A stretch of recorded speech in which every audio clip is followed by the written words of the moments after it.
New Hope TV, your encounter with God. ಸಹೋದರ ಸಹೋದರಿಯರೇ, ಇನ್ನೊಂದು ಆವರ್ತೆ ನಾವೆಲ್ಲರೂ ಸೇರಿ ಬಂದಿದ್ದೇವೆ. ದೇವರ ವಾಕ್ಯ ನಮಗೆ ಧಾರಾಳವಾಗಿ ಸಿಗ್ತಾ ಇದೆ. ನಮ್ಮ ಮನೆಗಳಲ್ಲೇ ನಮಗೆ ವಾಕ್ಯವನ್ನು ಸಿಗ್ತಾ ಇದಕ್ಕೆ ಸ್ವಾಮಿಗೆ ಸ್ತೋತ್ರ ಸಲ್ಲಿಸ್ತೇವೆ. ಇವತ್ತು ಸಹ ನಾವೆಲ್ಲರೂ ಸೇರಿ ವಾಕ್ಯವನ್ನು ಧ್ಯಾನ ಮಾಡಿ ವಾಕ್ಯದ ರಹಸ್ಯವನ್ನು ಕಳ್ಕೊಳ್ಳುವಂಗೆ, ನಾವು ಹೊಸ ಸಂಗತಿಗಳು ಕಳೆಯೋಂಗೆ ಸ್ವಾಮಿ ನಮಗೆ ಕೃಪೆ ಕೊಡಲಿ ಅಂತ ನಾವು ಪ್ರಾರ್ಥನೆ ಮಾಡಿ ನಮ್ಮ ವಾಕ್ಯ ಧ್ಯಾನಕ್ಕೆ ನಾವು ಮುಂದೆ ಹೋಗುವ. ನಾವೆಲ್ಲರೂ ಕಣ್ಣು ಮುಚ್ಚಿ ಪ್ರಾರ್ಥನೆ ಮಾಡುವ. ಸ್ವಾಮಿ, ಇನ್ನೊಂದು ಆವರ್ತೆ ನಾವೆಲ್ಲರೂ ಸೇರಿ ಬಂದಿದ್ದೇವೆ. ಕರ್ತನೆ, ನಿಮ್ಮ ವಾಕ್ಯ ನಮಗೆ ಎಷ್ಟೋ ಬೇರೆ ಬೇರೆ ರೀತಿಯಲ್ಲಿ ಇವತ್ತು ಸಿಗ್ತಾ ಇದ್ದಕ್ಕೆ ಸ್ತೋತ್ರ. ಈ ಒಂದು ಚಾನೆಲ್ ಮೂಲಕ, TV ಚಾನೆಲ್ ಮೂಲಕ ಸಹ ಸ್ವಾಮಿ ನಿಮ್ಮ ವಾಕ್ಯ ನಮ್ಮ ಮನೆಗೆ ಬಂದು ತಲುಪ್ತಾ ಇದಕ್ಕೆ ಸ್ತೋತ್ರ ಸಲ್ಲಿಸ್ತೇವೆ. ಸ್ವಾಮಿ, ನಿಮ್ಮ ವಾಕ್ಯವನ್ನು ಕೇಳುವಾಗ ಕರ್ತನೆ ಪವಿತ್ರಾತ್ಮನೆ ನಮ್ಮ ಜೀವನದಲ್ಲಿ ಕಾರ್ಯ ಆಗಲಿ ಅಪ್ಪ. ಸ್ವಾಮಿ ಕರ್ತನೆ, ನಿಮ್ಮ ವಾಕ್ಯ ನಮ್ಮ ಜೀವನವನ್ನು ಕಟ್ತದೆ, ಅದಕ್ಕೆ ಸ್ತೋತ್ರ. ನಿಮ್ಮ ವಾಕ್ಯ ಹೇಳುತ್ತೆ, ಮನುಷ್ಯರು ರೊಟ್ಟಿ ತಿಂದು ಮಾತ್ರ ಬದುಕುವುದಿಲ್ಲ, ನಿಮ್ಮ ಬಾಯಿಂದ ಬರುವ ಪ್ರತಿಯೊಂದು ಮಾತಿನಿಂದಲೇ. ಹಾಗೇ ಆಗಲಿ ಅಪ್ಪ ಸ್ವಾಮಿ. ಇವತ್ತಿನ ವಾಕ್ಯ ಸಹ ನಮ್ಮ ಜೀವನವನ್ನು ಕಟ್ಟಲಿ ಅಂತ ಹೇಳಿ ಯೇಸು ನಾಮದಲ್ಲಿ ಪ್ರಾರ್ಥಿಸ್ತಾ ತಂದೆ, ಆಮೇನ್. ಪ್ರಿಯ ಸಹೋದರ ಸಹೋದರಿಯರೇ, ನಾವು ಇನ್ನೊಂದು ಆವರ್ತೆ ವಾಕ್ಯವನ್ನು ನಾವು ಧ್ಯಾನ ಮಾಡಲಿಕ್ಕೆ ಸೇರಿ ಬಂದಿದ್ದೇವೆ.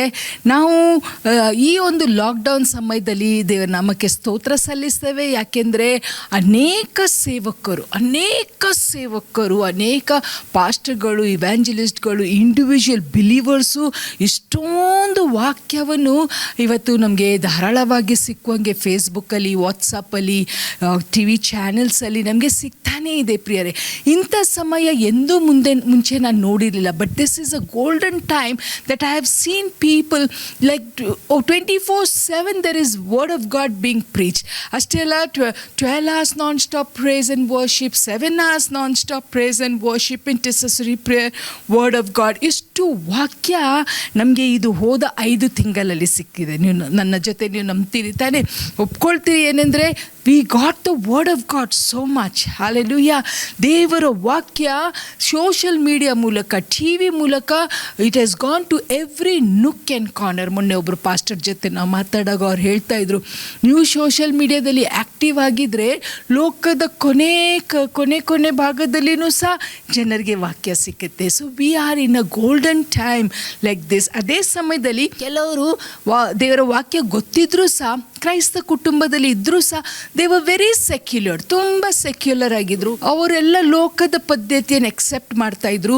ಎಲ್ಲ ಹಬ್ಬಗಳಲ್ಲಿ, ಎಲ್ಲ ಆಚಾರ ಪದ್ಧತಿಗಳಲ್ಲಿ, ಎಲ್ಲದರಲ್ಲಿನೂ ಭಾಗ ತಗೊಳ್ತಾ ಇದ್ರು. ಹುಟ್ಟು ಕ್ರಿಶ್ಚಿಯನ್ಸ್ ಆಗಿದ್ರು ಸಹ, because we are Indians, we are in India, ನಾವೆಲ್ಲ ವಿಷಯದಲ್ಲಿನೂ ನಾವು we were enjoying ourselves. ಅವರಲ್ಲಿ ಸಹ ಒಂದು ಬದಲಾವಣೆಯನ್ನು ನಾನು ಈ ಒಂದು ಸಮಯದಲ್ಲಿ ನೋಡಿದ್ದೇನೆ. ಅವರ ಸ್ಟೇಟಸಲ್ಲಿ ಸಹ ದೇವರ ವಾಕ್ಯವನ್ನೇ ಬರ್ತಾ ಇದೆ. ಅವರ ಜೊತೆ ಮಾತಾಡಿದಾಗನೂ ಈಗ ಎನಿಸ್ತದೇನೆಂದರೆ, ದೇವರನ್ನು ಇವರು ಎಲ್ಲೋ ನಂಬ್ತಾ ಇದ್ದಾರೆ, ಇವರಿಗೆ ದೇವರು ಅಂತ ಒಬ್ಬರು ಇದ್ದಾರೆ ಅಂತ ಒಂದು ಅರಿವು ಉಂಟಾಗಿದೆ. ಬಟ್ ಅದರ ಜೊತೆ ನನಗೆ ಇನ್ನೊಂದು ಪ್ರಶ್ನೆ ಇದೇನೆಂದರೆ, ಇದು ಏನು ಬರೀ ಈ ಲಾಕ್ಡೌನ್ ಸಮಯದಲ್ಲಿ ಅಷ್ಟೇ ಇದೆನಾ? ಈ ವೈರಸ್ ಇರುವ ಸಮಯ ಅಷ್ಟೇಕೇನಾ? ಈಗ ನಾವು ಕಷ್ಟ ಕಾಲ ದಾಟಿ ಹೋಗ್ತಾ ಇದ್ದಾವೆ. ನಮ್ಮ ಜಾಬ್ಸ್ ಒಂದು ಪ್ರಾಬ್ಲಮ್ ಆಗಿದೆ, ನಮ್ಮ ಮನೆಗಳೊಂದು ಪ್ರಾಬ್ಲಮ್ ಆಗಿದೆ, ಮಕ್ಕಳ ಒಂದು ಎಜುಕೇಷನ್ ಒಂದು ದೊಡ್ಡ ಪ್ರಾಬ್ಲಮ್ ಆಗಿದೆ. ಎಲ್ಲಿ ಯಾವ ಒಂದು ಏರಿಯಾದಲ್ಲಿ ಮೂವ್ಮೆಂಟ್ ಆಗ್ತಾ ಇಲ್ಲ, business is on stand still, ಎಲ್ಲ ವಿಷಯಗಳು ನಿಲ್ತೋಗಿದೆ. ಹೌದಲ್ಲ? ನಮ್ಮ ಬ್ಯಾಂಗ್ಳೂರಲ್ಲಿ ಅಂತೂ ನಾವು ನೋಡ್ತಾ ಇದ್ದೇವೆ, ಭಾಳ ಕಡಿಮೆ ಟ್ರಾಫಿಕ್, ಭಾಳ ಕಡಿಮೆ ಜನ ತಿರುಗ್ತಾ ಇದ್ದಾರೆ, ಭಾಳ ಕಡಿಮೆ ಜನ ಕೆಲಸಕ್ಕೆ ಹೋಗ್ತಾ ಇದ್ದಾರೆ. ಯಾಕೆಂದರೆ ಎಲ್ಲಿ ಓಪ್ನಿಂಗ್ಸೇ ಇಲ್ಲ. ಯಾರಿಗೆ ಕೇಳಿದ್ರು ಹೇಳ್ತಾರೆ ಓಪ್ನಿಂಗ್ಸೇ ಇಲ್ಲ. ಬಟ್ ನನ್ನ ಪ್ರಶ್ನೆ ಏನೆಂದರೆ, ಇವಾಗ ಈ ನಮಗೆ ಕಷ್ಟ ಬಂದಕ್ಕೆ ನಾವು ದೇವರನ್ನು ಇಟ್ಕೊಂಡಿದ್ದಾವ, ಅಥವಾ ನಾವು ದೇವರನ್ನು ಸ್ಟೆಪ್ನಿ ಥರ ಯೂಸ್ ಮಾಡ್ಕೊಳ್ತಾ ಇದ್ದಾವ? ನಾವು ದೇವರು ಈ ಒಂದು ಕಷ್ಟ ಕಾಲವನ್ನು ನಮಗೆ ದಾಟಿ ಹೋಗುವಂಗೆ ದೇವರು ನಮಗೆ ಸಹಾಯ ಮಾಡಲಿಯಪ್ಪ, ಈ ಒಂದು ಕತ್ತಲೆಯ ದಿನ ನನಗೆ ಹೋಗಿಬಿಡ್ಲಿ ಅಂತ ಒಂದು ಆಲೋಚನೆ ಮಾಡಿ ನಾವು ದೇವರ ಬಳಿಗೆ ಬಂದಿದ್ದೇವ? ನಾವು ನಮಗೆ ಪ್ರಶ್ನೆ ಹಾಕ್ಕೊಳ್ಬೇಕು ಪ್ರಿಯರೇ. ಸಮಯದಲ್ಲಿ ಅನೇಕ ಜನರನ್ನು ನಾನು ನೋಡಿದ್ದೇನೆ, ಎಂದು ಒಂದು ದೇವರ ವಾಕ್ಯವನ್ನು ಬಾಯಿ ತೆಗೆದು ಹೇಳಲಿಲ್ಲ, ದೇವರ ವಾಕ್ಯವನ್ನು ತಮ್ಮ ಸ್ಟೇಟಸಲ್ಲಿ ಎಂದೂ ಹಾಕಿಲ್ಲ, ದೇವರ ವಿಷಯದಲ್ಲಿ ಅವರಿಗೆ ಸ್ವಲ್ಪನೂ ಗಮನ ಇಲ್ಲ. ಅಂಥವರು ಸಹ ಇವಾಗ ಫೋನ್ ಮಾಡಿ ಹೇಳ್ತಾರೆ ಅಂದರೆ, ಪ್ರೇಯರ್ ಪ್ರೇಯರ್ ಮಾಡಿರಿ. Is it that we love God with all our heart, are are we completely changed? Do we really need this Jesus? Do we lift up our eyes and say yes, our help comes from Jehovah? ಅಥವಾ ಈಗ ಎಲ್ಲ ಸಂಗತಿಗಳು stop ಅದಕ್ಕೆ ನಾವು ಹೀಗೆ ಹೇಳಿದ ಒಂದು ವಚನ ಇದೆ in the book of Zechariah chapter 1 and verse 3 ಹೀಗೆ ಹೇಳುತ್ತೆ, therefore say thou unto them, thus saith the Lord of hosts, turn ye unto me, saith the Lord of hosts, I will turn unto you, saith the Lord of hosts. Amen. ದೇವರ ವಾಕ್ಯ ಏನು ಹೇಳುತ್ತೆ ಅಂದರೆ, ದೇವರ ಬಳಿಗೆ ನೀವು ಬನ್ನಿ, ದೇವರು ನಿಮ್ಮ ಬಳಿಗೆ ಬರ್ತಾರೆ. ಹಲ್ಲೆಲೂಯಾ. ಇಷ್ಟೋ ಸರ್ತೆ ಕಷ್ಟ ಬಂದಾಗ ನಾವು ಜನರ ಬಾಯಿಂದ ಕೇಳೋ ಮಾತೇನೆಂದರೆ, ಅಯ್ಯೋ ದೇವರೆಲ್ಲಿದ್ದಾರೆ, ದೇವರಿದ್ದರೆ ಹೀಗೆ ಆಗ್ತದೋ? ಇಲ್ಲ ಪ್ರಿಯರೇ, ನಮ್ಮ ದೇವರು ದೂರ ಹೋಗುವ ದೇವರಲ್ಲ. ನಮ್ಮ ದೇವರು ಎಲ್ಲಿದ್ದಾರೋ ಅಲ್ಲೇ ಇದೆ. ನಾವು ಮನುಷ್ಯರು, ನಾವು ಬದಲಾವಣೆ ಆಗೋ ಜನರು.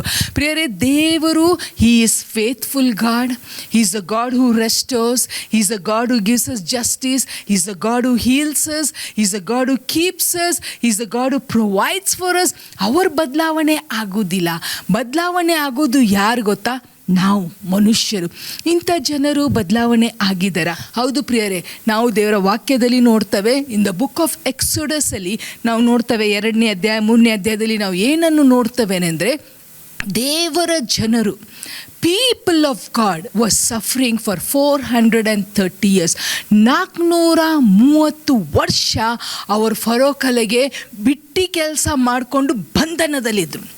They were slaves. They were bondage slaves.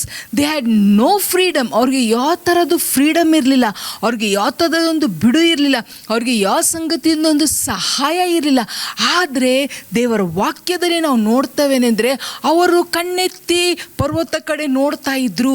ಅವ್ರಿಗೆ ಒಂದೇ ಆಲೋಚನೆ ಇತ್ತೆಂದರೆ, ಅಬ್ರಾಹ್ಮನ ದೇವರು, ಈಸಾಕನ ದೇವರು, ಯಾಕೋಬನ ದೇವರು ನಮಗೆ ಒಬ್ಬ ರಕ್ಷಕನು ಕಲಿಸ್ತಾರೆ. ಹಲ್ಲೆಲೂಯಾ. ಬಹಳ ಸಂತೋಷವಾದ ಸಂಗತಿ ಆ ಒಂದು 430 ವರ್ಷದಲ್ಲಿ ನಾವು ನೋಡುವುದೇನೆಂದರೆ, ಅವರು ಎಂದೂ ಒಂದು ಕರು ಮಾಡಿಕೊಂಡು ಅದನ್ನು ಒಂದು ದೇವರಂಗೆ ನೋಡುವಂಗೆ ಅಥವಾ ಬೇರೆ ಯಾವುದೇ ಥರದ ಅವ್ರಿಗೆ ಆಲೋಚನೆ ಬಂದೇ ಇಲ್ಲ ಪ್ರಿಯರೇ. ಅವರು ಕಷ್ಟದಲ್ಲಿ ಇದ್ದರು, ಅವ್ರ ಹೋರಾಟದಲ್ಲಿ ಇದ್ದರು, ಅವ್ರಿಗೆ ಬಿಡುಗಡೆ ಕಾಣ್ತಾನೇ ಇರಲಿಲ್ಲ. ಅವರ ಹೆಂಗಸರು ಮಕ್ಕಳಿಗೆ ಎಷ್ಟು ಕಷ್ಟ ಆಗ್ತಾ ಇತ್ತು, ಅದನ್ನೆಲ್ಲ ನಾವು ದೇವರ ವಾಕ್ಯದಲ್ಲಿ ನಾವು ಓದ್ತೇವೆ. ಆದರೆ ಅವರ ದೃಢವಾದ ನಂಬಿಕೆ ಏನಿತ್ತೆ ಅಂದರೆ, ನಾವು ಅಬ್ರಹಾಂ, ಈಸಾಕ, ಯಾಕೋಬನ ದೇವರು ನಂಬಿದ ಮಕ್ಕಳು ನಾವು. V are the descendants of Abraham. ನಮಗೆ ದೇವರು ವಾಗ್ದಾನ ಮಾಡಿದರೆ ಒಬ್ಬ ರಕ್ಷಕನನ್ನು ಬಿಡುಗಡೆ ಮಾಡ್ತಾರೆ, ಒಬ್ಬ ರಕ್ಷಕ ಬರ್ತಾನೆ, ನಮಗೆ ಫರೋ ಅರಸದಿಂದ ಒಂದು ಮಾರ್ಗ ಮಾಡಿ ನಮಗೆ ಬಿಡುಗಡೆ ಮಾಡ್ತಾರೆ, ನಮ್ಮನ್ನು ಇಲ್ಲಿಂದ ಹೊರಗೆ ತಗೊಂಡು ಹೋಗ್ತಾರೆ ಅಂತ ಎಷ್ಟೊಂದು ನಂಬಿಕೆಯಿಂದ ಇದ್ದರು ಪ್ರಿಯರೇ. Hallelujah, hallelujah. ಅನೇಕ ಸರ್ತಿ ಏನು ಯೋಚನೆ ಬರುತ್ತೆ ಅಂದರೆ, ಈ ಥರದ ಕಷ್ಟ ನಮಗೂ ಇದ್ದರೂ ಎಷ್ಟು ಒಳ್ಳೆಯದು. ಯಾಕೆಂದರೆ ದೇವರೇ ಅಂತಾರೆ. ಅದಕ್ಕೆ ನಾನು ಧ್ಯಾನ ಮಾಡಬೇಕಾದ್ರೆ ಸೈತಾನ ಏನು ಮಾಡಿದೆ ಅಂದರೆ, ಯೇಸು ಸ್ವಾಮಿಗೆ when he went to tempt him, ಅವ್ರಿಗೆ ಒಂದು ಶೋಧನೆ ಕಾಲದಲ್ಲಿ he took him on the ಮೌಂಟನಲ್ಲಿ ತಗೊಂಡೋಗಿ ಏನು ಹೇಳ್ತಾರೆ ಅಂದರೆ, ಎಲ್ಲವನ್ನು ನೋಡು, ನನಗೆ ನೀನು ಅಡ್ಡ ಬಿದ್ದರೆ ಇವೆಲ್ಲ ಸಂಗತಿಗಳು ನಾನು ನಿಮಗೆ ಕೊಡ್ತಾನೆ. ಯಾಕೆ ಹೇಳಿದ್ದ ಸೈತಾನ ಹಾಗೆ? ಯಾಕೆಂದರೆ ಅವನಿಗೆ ಗೊತ್ತಿತ್ತು, ಲೋಕದ ಆಸೆ, ಲೋಕದ ಸಂಗತಿಗಳು ನಮ್ಗೆ ಏನು ಮಾಡ್ತದೆ ಅಂದರೆ ದೇವರಿಂದ ದೂರ ತಗೊಂಡೋಗ್ತೇವೆ. ಪ್ರಿಯರೇ, ಅಂಥ ಒಂದು ಹೃದಯ ನಮಗೆ ಇರದೇ ಇರಲಿ. ಧರ್ಮೋಪದೇಶ ಕಾಂಡ ಅದ 8ನೇ ಅಧ್ಯಾಯ 7ನೇ ವಚನದಿಂದ ನಾನು ಓದ್ತಾನೆ. ನೋಡಿ ದೇವರ ವಾಕ್ಯ ಎಷ್ಟು ಸುಂದರವಾಗಿ ಬರೆದಿದೆ. ಧರ್ಮೋಪದೇಶ ಕಾಂಡ 8ನೇ ಅಧ್ಯಾಯ 7ನೇ ವಚನದಿಂದ, for the lord thy God bringeth thee into a good land, a land of brooks of water, of fountain and depths of spring out of valleys and hills, a land of wheat, barley, wines, fig trees, pomegranates, a land of olive oil and honey. ಇಷ್ಟೆಲ್ಲ ಸಂಗತಿ ಇರುವ ಒಂದು ದೇಶಕ್ಕೆ ದೇವರವರನ್ನು ನಡೆಸ್ತಾರೆ ಪ್ರಿಯರೇ. A land where in thou shalt eat bread without scarceness, thou shalt not lack anything in it, a land whose stones are iron and out of whose hills thou mayest dig brass.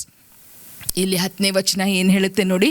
When thou hast eaten and art full, then thou shalt bless the Lord thy God for the good land which he had given thee. Hallelujah. ಎಲ್ಲ ಒಳ್ಳೆ ಸಂಗತಿ ಇರುವಾಗ ಬಾಯಿ ತೆಗೆದು ನಾವು ದೇವರನ್ನು ಆರಾಧನೆ ಮಾಡುವ. ಇದೇ ಜನರು ಪ್ರಿಯರೇ, ಇದೇ ಜನರು 430 ವರ್ಷ ಕಷ್ಟ ಕಾಲದಲ್ಲಿ ದೇವರನ್ನು ಗಟ್ಟಿಯಾಗಿ ಇಟ್ಕೊಂಡ್ರು. ಆದರೆ ದಿನ ಬಂತು, ದೇವರವ್ರಿಗೆ ಮೋಶೆ ಮೂಲಕ ಒಂದು ದೊಡ್ಡ ಬಿಡುಗಡೆ ಕೊಟ್ಟರು. ಹಲ್ಲೆಲೂಯಾ.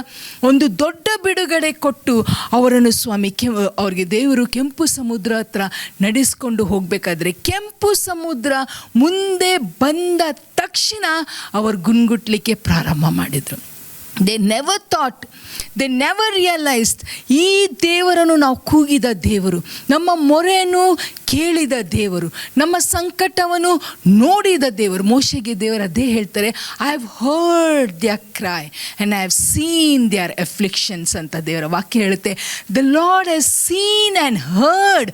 ಆ ಸಮಯದಲ್ಲಿ ಸಹ and even this people have seen how God perform 10 mighty miracles in the land of Egypt.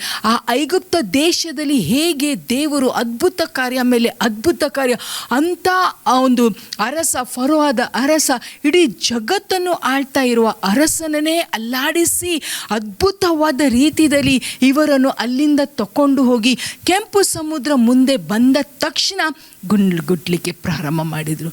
ಎಲ್ಲಿ ಹೋಯಿತು ಅವರ ನಂಬಿಕೆ?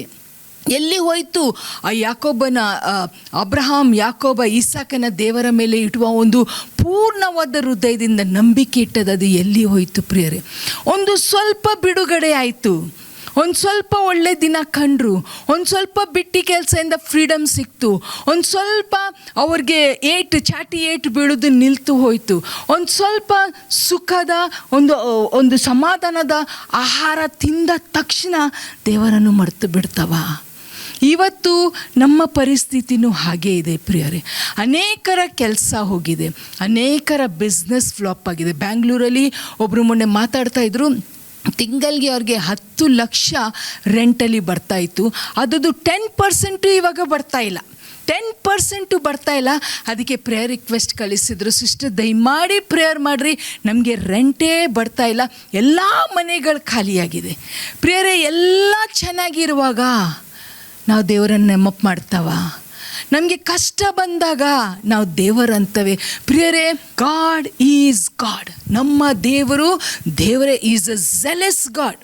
He will not tolerate that when we need him, when we are in trouble, ಅವ್ರ ಹತ್ರ ಹೋಗೋದು, ನಮಗೆಲ್ಲ ಆರಾಮಾಯಿತು, ಬಿಸ್ನೆಸ್ ಮೇಲೆ ಬಂತು, ಮಕ್ಕಳ ಮದುವೆ ಆಯಿತು, ಮನೆ ಕಟ್ಕೊಂಡೆವು, ಬ್ಯಾಂಕ್ ಬ್ಯಾಲೆನ್ಸ್ ದೊಡ್ಡದಾಯಿತು, ಎಲ್ಲ ಚೆನ್ನಾಗಾಯಿತು. Who is God? Who has the time for God? ಅಂಥ ಒಂದು ಹೃದಯ ನಮಗೆ ಇದೆನಾ?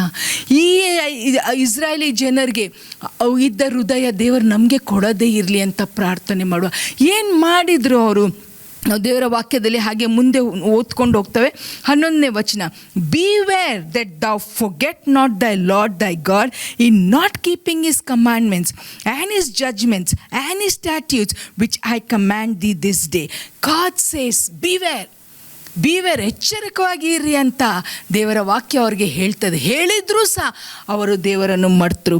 List when thou hast eaten, art full, and hast built godly houses and dwelt therein, and when thy herds and thy flocks multiply, and thy silver and thy gold is multiplied, and all that thou hast is multiplied, then thy heart be lifted up, and thou forget the Lord thy God, which brought thee forth out of the land of Egypt from the house of bondage. Hallelujah. ಇದು ಓದಾಗ we can feel the heart of God. ದೇವರ ಒಂದು ಮುರಿದೋದ ಒಂದು ದುಃಖವಾದ ಒಂದು ಹೃದಯವನ್ನು ಇಲ್ಲಿ ನಾವು ನೋಡ್ತೇವೆ ಪ್ರಿಯರೇ. He says, when you have built your houses. ಇವತ್ತು ದೇವರ ಕೃಪೆಯಿಂದ ದೇವರು ನಮ್ಮನ್ನು ಆಶೀರ್ವಾದ ಮಾಡಿದ್ದಾರೆ. ನಾವು ಮನೆಗಳನ್ನು ಕಟ್ಕೊಂಡಿದ್ದಾವೆ, ನಮಗೆ ಬೇಕಾದಷ್ಟು ಸ್ವಾಮಿ ನಮಗೆ ಕೊಟ್ಟಿದ್ದಾರೆ. ಕೆಲವರ ಹತ್ರ ಇಷ್ಟು ದೇವರ ಆಶೀರ್ವಾದ ಮಾಡಿದ್ದಾರೆ ಅಂದರೆ ದೇವರು ಎಲ್ಲಿ ಅಂತ ಯೋಚನೆ ಮಾಡಬೇಕಾಗತ್ತೆ. ಹೌದು, ಈ 5 ತಿಂಗಳು ನಾವು ಕಷ್ಟಪಟ್ಟಿದ್ದೇವೆ, ನಾವು ನೆನೆಸ್ತಾದ ರೀತಿಯಲ್ಲಿ ಲೋಕಕ್ಕೆ ಸಂಗತಿಗಳಾಗಿದೆ ಪ್ರಿಯರೇ. ಆದರೆ ಈ ಸಮಯದಲ್ಲಿ ನಿಮ್ಮ ನನ್ನ ಹೃದಯ ಹೇಗಿದೆ? ಒಂದು ಸಂಗತಿ ನಾವು ಎಲ್ಲರೂ ನೆನಪಿಡಬೇಕೆಂದರೆ ನಮ್ಮ ದೇವರಿಗೆ ನಾವು ಮೋಸ ಮಾಡಲಿಕ್ಕೆ ಆಗೋದಿಲ್ಲ. We can not cheat God. Nahum 1:7 says, ಅದ ಕಡೆ ಭಾಗ ದೇವರ ವಾಕ್ಯ ಹೇಳುತ್ತೆ ಅಂದರೆ, the Lord knows who trust him. ನೀವು ನಾನು ಪೂರ್ಣ ಮನಸ್ಸಿನಿಂದ ನಾವು ದೇವರ ಮೇಲೆ ನಂಬಿಕೆ ಇಟ್ಟಿದ್ದೇವೋ ಇಲ್ಲೋ ಯಾರಿಗೂ ಗೊತ್ತಾಗಲ್ಲ ಪ್ರಿಯರೇ. ಈ ಒಂದು ಸಮಯದಲ್ಲಿ ನಮ್ಮ ಕಣ್ಣು ದೇವರು ತೆರೀಲಿ. ಜನರನ್ನು ನಾವು ಮೋಸ ಮಾಡ್ಬೋದು, ಜನರಿಗೆ ನಾವು ಭಕ್ತಿವಂತರಾಗಿ ನಾವು ತೋರಿಸ್ಕೊಡ್ಬೋದು, ನಾವು ಸದಾ ನಿತ್ಯ ಸೇವೆಯಲ್ಲಿ ಇನ್ವಾಲ್ವ್ ಆಗಿರ್ಬೋದು. But deep down, do I love my god? Deep down, do I really want to keep His commandments? Deep down, do I want to say, Lord? ದೇವರ ವಾಕ್ಯದಲ್ಲಿ Proverbs 3, 4, 5, 6 ಹೇಳುತ್ತೆ ಅಂದರೆ, acknowledge Him in all your ways and He will direct your path. ನಾವು ಮಾಡ್ತವ ನಮಗೆ ಎಲ್ಲ ಸರಿಯಾಗಿದ್ದಾಗ, ನನ್ನ ಹತ್ರ ಎಲ್ಲ ಇದೆ, ಈಗ I have more than enough money, I can invest in any business. ಯಾರೇ ಬಂದು ಇಲ್ಲಿ ಇನ್ವೆಸ್ಟ್ ಮಾಡಿ, ಅಲ್ಲಿ ಇನ್ವೆಸ್ಟ್ ಮಾಡಿ, ಅಲ್ಲಿ ಒಳ್ಳೆ ಪ್ರಾಫಿಟ್ ಇದೆ, ಇಲ್ಲಿ ಒಳ್ಳೆ ಪ್ರಾಫಿಟ್ ಇದೆ, ಇದರಲ್ಲಿ ತುಂಬ ರಿಟರ್ನ್ಸ್ ಚೆನ್ನಾಗಿದೆ ಹೇಳಿದ ತಕ್ಷಣ, do I acknowledge him? Do I seek him? Do I say, lord show me your way ಅಂತ ನಾವು ಹೇಳ್ತವ ಪ್ರಿಯರೇ? ಆದರೆ ಇವಾಗ ನಮಗೆ ಕಷ್ಟ ಇರುವ ಕಾರಣ ನಾವು ದೇವರನ್ನು ಗಟ್ಟಿಯಾಗಿ ಇಟ್ಕೊಂಡಿದ್ದಾವ. ದೇವರು ನಮ್ಮ ವಿಷಯನೂ ಹೀಗೆ ಮನಸ್ಸು ಮುರ್ಕೊಂಡಿದ್ದಾರ. ನಿಮ್ಮ ಸಿಲ್ವರ್ ಮಲ್ಟಿಪ್ಲೈ ಆಯಿತು, ನಿಮ್ಮ ಗೋಲ್ಡ್ ಮಲ್ಟಿಪ್ಲೈ ಆಯಿತು, ನಿಮ್ಮ ಕ್ಯಾಟಲ್ಸ್ ಮಲ್ಟಿಪ್ಲೈ ಆಯಿತು, ನಿಮಗೆ ಮನೆ ಇರಲಿಲ್ಲ, ನೀವು ಮನೆಯನ್ನು ಕಟ್ಕೊಂಡ್ರಿ, ಇವಾಗ ನೀವು ಎಲ್ಲ ಚೆನ್ನಾಗಿದ್ಕೊಂಡು ಎಲ್ಲ ಹೊಟ್ಟೆ ತುಂಬಿದ್ದಾಗ, do I open my mouth and say, where is God? ಅಂತವೇ ಪ್ರಿಯರೇ, do we say that? Do we take God for granted? Not only at this time, ಸುಖ ಇರಲಿ, ದುಃಖ ಇರಲಿ, ಕಷ್ಟ ಇರಲಿ, ಹೋರಾಟ ಇರಲಿ, God is God. ಹಲ್ಲೆಲೂಯಾ. ದೇವರ ವಾಕ್ಯ ಹೇಳುತ್ತೆ ಅಂದರೆ, seek ye first the kingdom of God. ಮೊದಲು ದೇವರ ರಾಜ್ಯಕ್ಕಾಗಿ, ನೀತಿಗಾಗಿ ನಾವು ತವಕ ಪಟ್ಟರೆ ಪ್ರಿಯರೇ, ಈ ವಚನಕ್ಕೆ ನಾವೇ ಸಾಕ್ಷಿಯಾಗಿದ್ದೇವೆ. We are the witnesses for this verse. ನಾವು ದೇವರ ರಾಜ್ಯವನ್ನು ಕಟ್ಟಿದರೆ, ನಾವು ದೇವರ ಮನೆಯನ್ನು ಕಟ್ಟಿದರೆ, ನಾವು ದೇವರ ಜನರನ್ನು ಕಟ್ಟಿದರೆ, ಅವರು ನಮಗೆ ಪ್ರತಿಯಾಗಿ ಆಶೀರ್ವಾದ ಮಾಡದೆ ಬಿಡುವುದೇ ಇಲ್ಲ. ಬಟ್ ನಾವು ಮನುಷ್ಯರು, ನಿಮ್ಮ ಜೊತೆ ನಾನು ಹೇಳ್ತಾನೆ, ನಮ್ಮ ಹೃದಯ ಹೇಗೆ ಇದೆ ಅಂದರೆ, ಒಂದು ಸ್ವಲ್ಪ ಆಶೀರ್ವಾದ. ಈ ಜನರನ್ನು ನೋಡಿ, ಎಷ್ಟು ದೊಡ್ಡ ದೊಡ್ಡ ಆಶೀರ್ವಾದವನ್ನು ನೋಡಿದ್ರು. ಬರೀ ಕೆಂಪು ಸಮುದ್ರ ಮುಂದೆ ಬಂದಿದೆ, ಎಲ್ಲರೂ ಮೋಶೆ ಜೊತೆ ನಿಲ್ತ್ಕೊಂಡು ಏನು ಹೇಳಬೇಕಿತ್ತು ಗೊತ್ತಾ? ಅಲ್ಲಿ ಅದ್ಭುತ ಮಾಡಿದ ದೇವರು ಇಲ್ಲಿ ಮಾಡ್ತಾರೆ. ನಾವು ಹೇಳ್ತವ ಪ್ರಿಯರೇ, ಇಷ್ಟು ಜನರನ್ನು ನಾವು ನೋಡಿದ್ದೇವೆ. ಸೇವೆಯಲ್ಲಿ ಈಗ 30 ವರ್ಷದಲ್ಲಿ ನಾವಿದ್ದೇವೆ. ಕಷ್ಟದಲ್ಲಿ, ಹೋರಾಟದಲ್ಲಿ, ರಾತ್ರಿ ಆಗಲಿ, ಮಧ್ಯಾಹ್ನ ಆಗಲಿ, ಊಟ ಮಾಡೋ ಸಮಯ ಆಗಲಿ, ನಮಗೆ ಕೆಲವು ಸರ್ತೆ ಬೆಳಿಗ್ಗೆ 1 ಗಂಟೆಗೆ ಫೋನ್ ಬರುತ್ತೆ, ಬೆಳಿಗ್ಗೆ 2 ಗಂಟೆಗೆ, 3 ಗಂಟೆಗೆ, ಯಾವಾಗ ಬೇಕಾವಾಗ ಫೋನ್ ಬರುತ್ತೆ. ನಾವು ಯಾವಾಗಲೂ ನಾವು ಆಲೋಚನೆ ಮಾಡ್ತೇವೆ ಅಂದರೆ, ಯಾರದೇ ಫೋನ್ ಇಷ್ಟೇ ಗಂಟೆಗೆ ಬಂದರೂ ನಾವು ಫೋನ್ ರಿಸೀವ್ ಮಾಡ್ತೇವೆ. ಯಾಕೆಂದರೆ ಯಾರು ಇಷ್ಟು ಕಷ್ಟದಲ್ಲಿದ್ದಾರೋ, ನಮ್ಮ ಒಂದು ಪ್ರಾರ್ಥನೆ ಅವರಿಗೆ ಒಂದು ಸಂತೈಸುವಿಕೆ ಆಗಲಿ ಅಂತ ಫೋನ್ ಎತ್ತಿ ತಾಸುಗಟ್ಟಲೆ ಅವರ ಜೊತೆ ನಿಂತ್ಕೊಂಡು ಅವ್ರಿಗೆ ಪ್ರೇಯರ್ ಮಾಡಿ ಎಲ್ಲ ಎನ್ಕರೇಜ್ ಮಾಡಿ ಆಮೇಲೆ ಫೋನೇ ಬರೋದಿಲ್ಲ. ನಮಗೆ ಒಂದು ಥರ ಏನಾಯ್ತೇನ ಇವರಿಗೆ, ನಾವಿಬ್ಬರು ಮಾತಾಡ್ಕೊಡೋದು, ದೇವರು ಅವರನ್ನು ವಾಸಿ ಮಾಡಿದಾರೋ, ಏನು ಪ್ರಾಬ್ಲಮ್ ಆಯಿತು ಅಂತ ನಾವು ಯೋಚನೆ ಮಾಡಿದಾಗ ಕೆಲವು ತಿಂಗಳ ನಂತರ ಯಾವಾಗೋ ಒಂದು ಸತಿ ಫೋನ್ ಮಾಡಿ ನಾವಿಂಥವ್ರು ಅಂತ ಹೇಳ್ತಾರೆ. ಓ ಹೌದಲ್ಲ, ನಾವು ಇಷ್ಟೊಂದು ಪ್ರಾರ್ಥನೆ ಮಾಡಿದ್ರು, ಏನಾಯಿತು? ಎಲ್ಲ ಸರಿ ಆಯಿತು ಸಿಸ್ಟರ್, ಏನು ತೊಂದರೆ ಇಲ್ಲ ಹೇಳಿದಾಗ ಹೇಗೆ ಅನ್ನಿಸ್ತದೆ ಪ್ರಿಯರೇ? How fast and how quickly we forget the goodness of God. We forget what God has done in our life. ಅಷ್ಟೇ ಅಲ್ಲ, ನಾವು ದೇವರ ವಾಕ್ಯದಲ್ಲಿ we see Exodus, the book of Exodus chapter 32, ವಿಮೋಚನ ಕಾಂಡ 32ನೇ ಅಧ್ಯಾಯಕ್ಕೆ ನಾವು ಹೋದಾಗ ಅಲ್ಲಿ ಮೋಶೆ ಸೀನಾಯಿ ಬೆಟ್ಟಕ್ಕೆ ಹೋಗಿ 10 ಕಮಾಂಡ್ಮೆಂಟ್ಸ್ ಅಂತ ತಗೊಂಡು ಬರಲಿಕ್ಕೆ ಒಂದು ಸ್ವಲ್ಪ ಡಿಲೇ ಮಾಡಿದ. ಅವನು ದೇವರ ಸನ್ನಿಧಿಯಲ್ಲಿ ರಾತ್ರಿ ಹಗಲು ಕೂತ್ಕೊಂಡು ಈಸ್ ಬ್ರಿಂಗಿಂಗ್ ದ 10 ಕಮಾಂಡ್ಮೆಂಟ್ಸ್. ಅಷ್ಟುವರೆಗೆ ಈ ಜನರಿಗೆ ಒಂದು ಸ್ವಲ್ಪನೂ ಪೇಷನ್ಸ್ ಇರಲಿಲ್ಲ. ಏನು ಮಾಡಿದರು? ಎಲ್ಲರ ಚಿನ್ನವನ್ನು ತಗೊಂಡು, ಎಲ್ಲರ ಇದ್ದ ಸಂಗತಿ ಚಿನ್ನ ಬೆಳ್ಳಿ ತಗೊಂಡು ಅಷ್ಟು ಬೇಗ ಅವ್ರಿಗೆ ಬೇಕಿದ್ದ ಒಂದು ಬಸವನ್ನು ಮಾಡಿ ಅದಕ್ಕೆ ಆರಾಧನೆ ಮಾಡಲಿಕ್ಕೆ ಪ್ರಾರಂಭ ಮಾಡಿದರು. ಪ್ರಿಯರೇ, ಸ್ವಲ್ಪ ಸುಖ. ಪ್ರಿಯರೇ, ದೇವರ ವಾಕ್ಯದಲ್ಲಿ ಜ್ಞಾನೋಕ್ತಿಯಾದ 30ನೇ ಅಧ್ಯಾಯ ಅಧ್ಯಾಯದ 8ನೇ ವಚನ ಹೀಗೆ ಹೇಳುತ್ತೆ ಅಂದರೆ, remove far from me vanity and lies, give me neither poverty nor riches, feed me with food conveniently for me, lest I be full and deny thee and say, who is the Lord? Or least I be poor and steal and take the name of God, my God, in vain. ಪ್ರಿಯರೇ, ಇಲ್ಲಿ ಜ್ಞಾನೋಕ್ತಿ ಬರೆದವ್ರು ಇಷ್ಟು ಸುಂದರವಾಗಿ ಬರೆದಿದ್ದಾರೆ ಏನೆಂದರೆ, ಅವ್ರು ಹೇಳ್ತಾರೆ, ನನಗೆ ಹೆಚ್ಚನ್ನು ಕೊಡಬೇಡ, ಹೆಚ್ಚು ಕೊಟ್ಟರೆ ನಾನು ನಿಮ್ಮನ್ನು ಮರೀತಾನೆ, ಕಡಿಮೆ ಕೊಡಬೇಡ, ನಾನು ನಿಮ್ಮನ್ನು ಶಪಿಸ್ತಾನೆ. ಹಲ್ಲೆಲೂಯಾ. ನಾವು ಅನೇಕ ಸರ್ತಿ ನಾವು ಏನನ್ನು ನೋಡ್ತೇವೆನೆಂದರೆ, ಕಡಿಮೆ ಬಂದಾಗ ನಾವು ದೇವರ ಸಮೀಪಕ್ಕೆ ಇರ್ತವೆ, ಆದರೆ ನಮಗೆ ಎಲ್ಲ ಆಶೀರ್ವಾದ ಬಂದಾಗ ನಾವು ದೇವರನ್ನು ಮರೆತು ಬಿಡ್ತೇವೆ. ಇದೇ ಜನರು 430 ವರ್ಷ ದೇವರು ಕಷ್ಟ ಬರಲಿ, ಹೋರಾಟ ಬರಲಿ, ಬಿಟ್ಟಿ ಕೆಲಸ ಆಗಲಿ, ಆಹಾರ ಇಲ್ಲದೇ ಇರಲಿ, ಅವ್ರಿಗೆ ಚಾಟಿಂದ ಏಟಾಗಲಿ, ಅವರ ಹೆಂಗಸರಿಗೆ ಡೆಲಿವರಿ ಟೈಮಲ್ಲಿ ಆ ಮಿಡ್ವೈಫನ್ನು ಕಲಿಸಿ ಅವರ ಮಕ್ಕಳನ್ನು ಸಾಯಿಸಲಿಕ್ಕೆ ಪ್ರಯತ್ನ ಮಾಡಿ ಅವರ ಗಂಡು ಮಕ್ಕಳನ್ನು ಸಾಯಿಸಿದ್ರು. ಎಲ್ಲ ಹೋರಾಟ ಬಂದರು. They stood and they said that we will worship the God of Abraham, Isaac and Jacob. ಅದೇ ವಿಲ್ಡರ್ನೆಸ್ಸಲ್ಲಿ, ಅರಣ್ಯದಲ್ಲಿ ಹೋದ ತಕ್ಷಣ ನಮಗೆ ನೀರಿಲ್ಲ, ನಮಗೆ ಮಾಂಸ ಇಲ್ಲ, ನಮಗೆ ಈರುಳ್ಳಿ ಇಲ್ಲ, ನಮಗೆ ಬೆಳ್ಳುಳ್ಳಿ ಇಲ್ಲ, ನಮಗೆ ಇದು ಇಲ್ಲ. They kept ಮರ್ಮರಿಂಗ್ and grumbling against god all the time. ಕಷ್ಟ ಇರುವಾಗ ದೇವರು, ಸುಖ ಬಂದ ತಕ್ಷಣ ಪ್ರಿಯರೇ ಏನೆನ್ನಿಸ್ತದೆ ಅಂದರೆ, ಇವರು ಐಗುಪ್ತದಲ್ಲಿ ಇದ್ಕೊಂಡು ಬಿಟ್ಟಿ ಕೆಲಸ ಮಾಡ್ತಿದ್ರು, ಅಟ್ಲೀಸ್ಟ್ ದೇವರೇ ಅಂತ ಹೇಳ್ತಿದ್ರು. ನಾವು ಹಾಗೆ ಇದ್ದೇವೆ ಪ್ರಿಯರೇ? Are we like that? ನಾವು ನೋಡ್ಕೊಳ್ಳೋ ದೇವರ ವಾಕ್ಯದಲ್ಲಿ ದ ಬುಕ್ ಆಫ್ ನೆಹೆಮಯನ ಗ್ರಂಥ ಅದ 9ನೇ ಅಧ್ಯಾಯ ಅದ ಮೊದಲೇ ವಚನದಿಂದ ನಾನು ಓದ್ತೇನೆ. Now in the 24 days of this month the children of Israel were assembled with fasting, with sackcloth and earth upon them.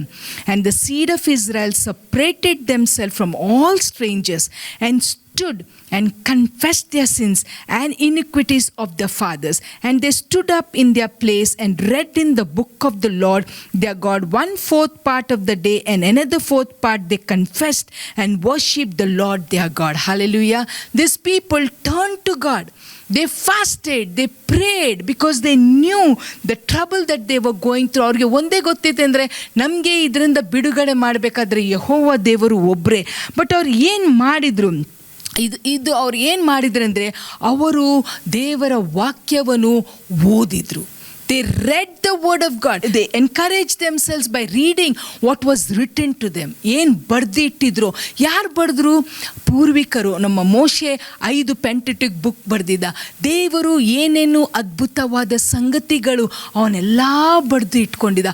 ಅದನ್ನು ಇವರು ಓದಿ they got themself encouraged in the lord. ಪ್ರಿಯರೇ, ಅವರು ಈ ಸಮಯದಲ್ಲಿ ಕಷ್ಟ ಸಮಯ, ಹೋರಾಟದ ಸಮಯ, ಅವ್ರಿಗೆ ತೊಂದರೆ ಇದ್ದ ಸಮಯದಲ್ಲಿ they read it and they encouraged themselves in the Lord.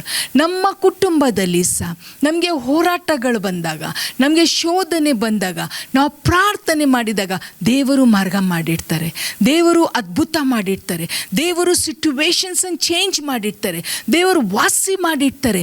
ಇದನ್ನು ನಾವು ನಮ್ಮ ಮಕ್ಕಳಿಗೆ ಹೇಳಿ ಅವ್ರಿಗೆ ತಿಳಿಯಪಡಿಸಬೇಕು. ಯಾಕೆಂದರೆ ಅವರು ಬೆಳೀತಾ ಹೋಗಬೇಕಾದ್ರೆ ಅವರು ಯೋಚನೆ ಮಾಡಬೇಕೆಂದ್ರೆ, ಹೌದು, ನಮ್ಮ ಅಜ್ಜಗೆ ದೇವರು ಸಹಾಯ ಮಾಡಿದರು, ನಮ್ಮ ತಂದೆಗೆ ದೇವರು ಸಹಾಯ ಮಾಡಿದರು, ನನಗೂ ದೇವರು ಸಹಾಯ ಮಾಡ್ತಾರೆ, ನನಗೂ ದೇವರು ಮಾರ್ಗ ಮಾಡ್ತಾರೆ. ಅದ ಬದಲಿ ನಾವು ಯಾವುದೇ ದೇವರ ವಿಷಯ ಅವ್ರ ಹತ್ರ ಮಾತಾಡದೇ ಇದ್ದು, ಯಾವಾಗಲೂ ನಮ್ಮ ಎಲ್ಲ ಒಂದು ಕಂಫರ್ಟ್ಸಲ್ಲಿ, ಎಲ್ಲ ನಮ್ಮ ಲಕ್ಸುರಿದಲ್ಲೇ ಹೇಗೆ ಮೇಲೆ ಬಂದೆವು, ಹೇಗೆ ಹೋರಾಟ ಸಮಯದಲ್ಲಿ ನಾವು ಮೇಲೆ ಬಂದೆವು. We boast about all that we have. We boast about the things that we have invented. ಆದರೆ ಪ್ರಿಯರೇ, ನಮ್ಮ ದೇವರು ಮಾಡಿದ ಸಂಗತಿಗಳು ನಮ್ಮ ಮಕ್ಕಳಿಗೆ ನಾವು ಹೇಳಲೇಬೇಕು. We have to tell them so that they will know, they will keep the commandments of God, they will walk in the ways of God. ಎಲ್ಲ ಚೆನ್ನಾಗಿರುವಾಗ ದೇವರನ್ನು ಮರೆಯೋದು, ಕಷ್ಟ ಬಂದಾಗ ದೇವರ ಬಳಿಗೆ ಬರೋದು, ಈ ಒಂದು ಕೆಟ್ಟ ಹೃದಯ ನಮಗೆ ಕೊಡದೇ ಇರಲಿ. ಏನಾಯಿತು ಆ ಜನರಿಗೆ ಅಂದರೆ, ಅವರಲ್ಲೇ ನಾಶವಾಗಿ ಹೋದರು, ಅರಣ್ಯದಲ್ಲೇ ಅವ್ರು ನಾಶವಾಗಿ ಹೋದರು. ದೇವರು ಮೋಶೆಗೆ ಹೇಳ್ತಾರೆ, 20 ವರ್ಷಕ್ಕಿಂತ ಮೇಲೆ ಇದ್ದವರು ಯಾರೂ ಕಾನಾನ್ ದೇಶವನ್ನು ನೋಡುವುದಿಲ್ಲ. 20 ವರ್ಷಕ್ಕಿಂತ ಕಲೆಗಿದ್ದವರಷ್ಟೇ ಕಾನಾನ್ ದೇಶಕ್ಕೆ ಹೋದರು. ನಾವು ಇವತ್ತು ಅಂಥ ಒಂದು ಹೃದಯದಲ್ಲಿದ್ದವ, ಗುಣಗುಟ್ಟ ಒಂದು ಹೃದಯದಲ್ಲಿದ್ದವ, ಅಥವಾ ಎಲ್ಲ ಸಮಯದಲ್ಲಿ ಸ್ವಾಮಿಗೆ ಸ್ತೋತ್ರ ಸಲ್ಲಿಸ್ತವೆ. ನಾವು ಯೋಚನೆ ಮಾಡುವ, ಪ್ರಾರ್ಥನೆ ಮಾಡುವ, ಅಂಥ ಒಂದು ಕೆಟ್ಟ ಕಠಿಣ ಹೃದಯ ಸ್ವಾಮಿ ನಮಗೆ ಕೊಡದೇ ಇರಲಿ. ಸ್ವಾಮಿಯನ್ನು ಯಾವಾಗಲೂ ನಾವು ಆರಾಧನೆ ಮಾಡುವ ಒಂದು ಮನಸ್ಸು ಸ್ವಾಮಿ ನಮಗೆ ಕೊಡಲಿ ಅಂತ ಎಲ್ಲರೂ ಸೇರಿ ಪ್ರಾರ್ಥನೆ ಮಾಡುವ. ಸ್ವಾಮಿ, ಸಮಯದಲ್ಲಿ ಕರ್ತನೆ ನಿಮ್ಮ ವಾಕ್ಯದಲ್ಲಿ ಬರೆದಿದೆ ಅಪ್ಪ, ನಿಮ್ಮ ಹತ್ತಿರಕ್ಕೆ ನಾವು ಬಂದರೆ ನೀವು ನಮ್ಮ ಸಮೀಪಕ್ಕೆ ಬರ್ತವೆ. ಸ್ವಾಮಿ ಕರ್ತನೆ, ನಾವು ಮನುಷ್ಯರು, ನಾವು ಬಿದ್ದು ಹೋಗ್ತಾ ಇದ್ದಾವೆ ಸ್ವಾಮಿ. ನಾವು ಕಷ್ಟ ಬಂದಾಗ ದೇವರೇ ಅಂತ ನಿಮ್ಮ ಸಮೀಪಕ್ಕೆ ಬರ್ತವೆ, ಆದರೆ ಎಲ್ಲ ಸರಿಯಾದಾಗ ನಿಮ್ಮನ್ನು ನಾವು ಮರಿತೇವೆ ಕರ್ತನೆ. ಅಂಥ ಒಂದು ಹೃದಯ ನಮಗೆ ಕೊಡಬೇಡಿ ಅಪ್ಪ ಸ್ವಾಮಿ. ಸ್ವಾಮಿ, ನಾವು ಪ್ರಾರ್ಥಿಸ್ತೇವೆ, ನಮಗೆ ಹೆಚ್ಚನ್ನು ಕೊಟ್ಟು ನಿಮ್ಮಿಂದ ದೂರ ಹೋಗದೆ, ನಮಗೆ ಕಡಿಮೆಯನ್ನು ಕೊಟ್ಟು ನಿಮ್ಮನ್ನು ಶಪಿಸದೆ ಸ್ವಾಮಿ, ಜ್ಞಾನಯುಕ್ತದಲ್ಲಿ ಬರ್ದಂಗೆ ಅಂಥ ಒಂದು ಮನಸ್ಸು, ಅಂಥ ಒಂದು ಹೃದಯ ನಮಗೆ ಕೊಡಬೇಡಿ ಅಪ್ಪ ಸ್ವಾಮಿ. ಸದಾಕಾಲ ಯಾವಾಗಲೂ ಕರ್ತನೆ ನಾವು ನಿನ್ನನ್ನು ಆರಾಧನೆ ಮಾಡುವಂಗೆ, ನಿಮ್ಮನ್ನು ಗೌರವಿಸುವಂಗೆ, ನಿಮ್ಮ ರಾಜ್ಯ ಬಗ್ಗೆ ನಾವು ತಿಳ್ಕೊಳ್ಳುವಂಗೆ ಸ್ವಾಮಿ, ಆರಾಧನೆ, ಪ್ರಾರ್ಥನೆ, ವಾಕ್ಯ ಸದಾ ನಮ್ಮ ಕುಟುಂಬದಲ್ಲಿ ಕೇಳಿ ಬರುವಂಗೆ, ನಮಗೆ ಮಾಡಿದ ಉಪಕಾರಗಳು ನಮ್ಮ ಮಕ್ಕಳಿಗೆ ನಾವು ತಿಳಿಸಿ ಅವ್ರಿಗೂ ನಿಮ್ಮ ಮೇಲೆ ನಂಬಿಕೆ ಇಡುವಂಗೆ ಸ್ವಾಮಿ. ಈ ಲೋಕದ ಆಶೆ ಬಿದ್ದು ಹೋಗುತ್ತೆ ಸ್ವಾಮಿ, ಆದರೆ ನಿಮ್ಮ ಚಿತ್ತ ಮಾಡುವವರು ಯಾವಾಗಲೂ ಸ್ವಾಮಿ ಅವ್ರಿಗೆ ಆಶೀರ್ವಾದ ಆಗುತ್ತೆ. ಅದಕ್ಕೆ ಸ್ತೋತ್ರ ಸಲ್ಲಿಸ್ತೇವೆ. Lord, we thank you, Father, that you will never change. Father, give us a heart to love you at all times. ಸ್ವಾಮಿ, ನಾವು ಇವತ್ತುವರೆಗೆ ಕರ್ತನೆ ನಾವು ಇಂಥ ತಪ್ಪನ್ನು ಮಾಡಿದರೆ ನಮ್ಮನ್ನು ಕ್ಷಮಿಸ್ರಿ ಅಪ್ಪ ಕರ್ತನೆ. ಯಾವಾಗಲೂ ಕರ್ತನೆ ನಿಮ್ಮ ಬಳಿಯಲ್ಲಿ ನಾವು ಇರುವಂಗೆ, ಯಾವಾಗಲೂ ನಾವು ಸ್ವಾಮಿ ನಿಮ್ಮ ಸನ್ನಿಧಿಯಲ್ಲಿ ನಾವು ಇರುವಂಗೆ, ಕಷ್ಟನೋ ಸುಖನೋ ಹೋರಾಟನೋ ಎಲ್ಲ ಆಶೀರ್ವಾದನೋ first God in our life ಸ್ವಾಮಿ. ಹಾಗೆ ಮಾಡುವಂಗೆ ನಮಗೆ ಎಲ್ಲರಿಗೆ ಕೃಪೆ ಕೊಡಬೇಕಂತ. ನಾವಂಥ ತಪ್ಪು ಮಾಡಿದರೆ ನಮ್ಮನ್ನು ಕ್ಷಮಿಸ್ರಿ ಅಪ್ಪ ಸ್ವಾಮಿ ಕರ್ತನೆ. ಕ್ಷಮಿಸಿ ನಮಗೆ ಸ್ವಾಮಿ ಅಂಥ ಒಂದು ಹೃದಯವನ್ನು ನಮಗೆ ಕೊಡಿಯಪ್ಪ. ಸದಾಕಾಲ ನಾವು ನಿಮ್ಮ ಸನ್ನಿಧಿಯಲ್ಲಿ ಇರುವಂಗೆ ನಮಗೆ ಕೃಪೆ ಕೊಟ್ಟು ನಡೆಸಬೇಕಂತ ಈ ಪ್ರಾರ್ಥನೆಯನ್ನು ಯೇಸು ನಾಮದಲ್ಲಿ ಪ್ರಾರ್ಥಿಸುತ್ತೆ ತಂದೆ. ಆಮೇನ್.